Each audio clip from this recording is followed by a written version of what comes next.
Benefit मिल ही रहा है, पर जो इन्होंने एनपीएस से यूपीएस में लाए तो हमारी जो युवा पीढ़ी है उसका भविष्य बिल्कुल अंधकार में कर दिया।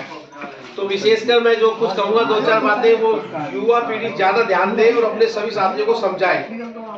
देखिए, एनपीएस में पहले जब हमारा साथी 30 या 33 साल में रिटायर होता था तो उसको जितना जमा किया है 10% अपना और 14% सरकार का, तो जब वो घर जाता था तो उस अमाउंट में आपको 60% वापस दिया जाता था।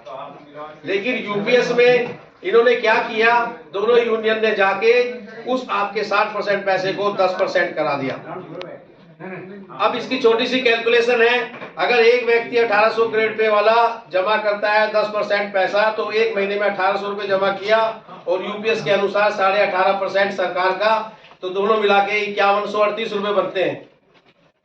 5138 रुपए पे आप 30 साल का 7.1% जो कि स्टेट बैंक या किसी भी रिकॉग्नाइज्ड बैंक से फिक्स आपको इंटरेस्ट मिलता है वो लगाते हैं। तो ये सारा इंटरेस्ट मिला के और 5138 रुपए एम्प्लॉय का मिला के 16,005 रुपए बनते हैं। जब आप रिटायर होते हैं तो जब आपको दिया जाएगा वापिस तो 1605 रुपए आपके हाथ में रख दिए जाएंगे।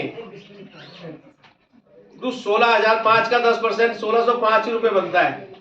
आपने एक महीने में दिए 1800 रुपए, हमारे जो सबसे नीचे क्रम का कर्मचारी है, और 30 साल बाद या 33 साल बाद उस व्यक्ति को 1605 रुपए सरकार देगी और बोलेगी आप अपने घर चले जाओ। तो ये क्या हो सकता है? क्या अभी आप ऐसा कहीं है? अगर आप उस 10 रुपए को घर पे भी रखोगे ना तो वो धीरे धीरे बढ़ के वो भी 100-200 रुपए बन जाएंगे। लेकिन ये दोनों यूनियनों ने ये कैसा हिसाब किया और आप लोगों को ये गुमराह कर रहे हैं कि यूपीएस बहुत अच्छी है, यूपीएस बहुत अच्छी है।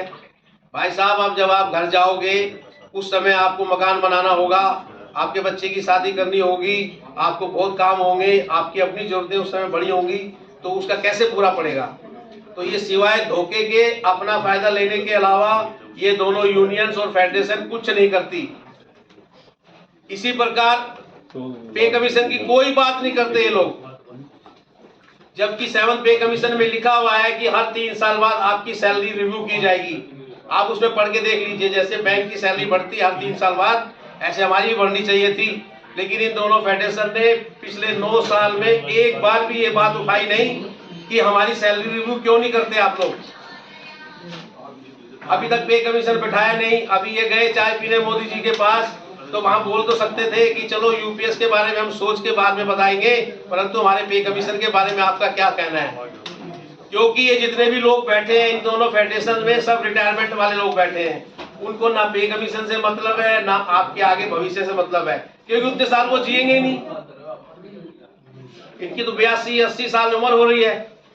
हमारा जो साथी नया आया है उसको देखना है अपना भविष्य, अपने बच्चों का भविष्य देखना है। तो इस बार आप सब सतर्क हो जाइए, इन दोनों को बाहर करिए और केवल उत्तर रेलवे कर्मचारी यूनियन को वोट देके भारी बहुमत से जिताइए। आपका भविष्य बनाइए। आपका भविष्य आपके हाथ में है। अगर आपने गलत जगह वोट दे दिया तो बाद में आपका कुछ नहीं होने वाला, ना हम कुछ कर पाएंगे ना कोई कुछ कर पाएगा। आज आपको मौका है, अगर मौके पे जो आदमी चूक गया वो गया काम से। तो मेरी आपसे यही निवेदन है कि आप भारी से भारी संख्या में अपने सभी साथियों को समझाओ और जाके बैलेट नंबर 4 है हमारा, तारीख भी 4 है, तो आपको दोनों तारीख मिला के 4 तारीख को ही वोट दे देना है 4 नंबर पे। धन्यवाद साथियों।